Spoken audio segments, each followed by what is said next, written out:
ভাঙার কাজ চালাচ্ছে প্রশাসন, 3টি বুলডোজার দিয়ে এই যে 5 তলার যে সাংসদ কার্যালয় সেটা ভাঙা হচ্ছে।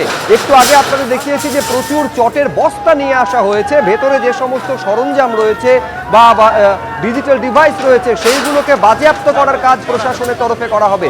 এই যে অবৈধ নির্মাণ এবং সেই নির্মাণ যখন ভাঙার কাজ প্রশাসনের তরফে করা হচ্ছে, কি বলছেন সাতগাছিয়ার বিজেপি বিধায়ক, দেখব।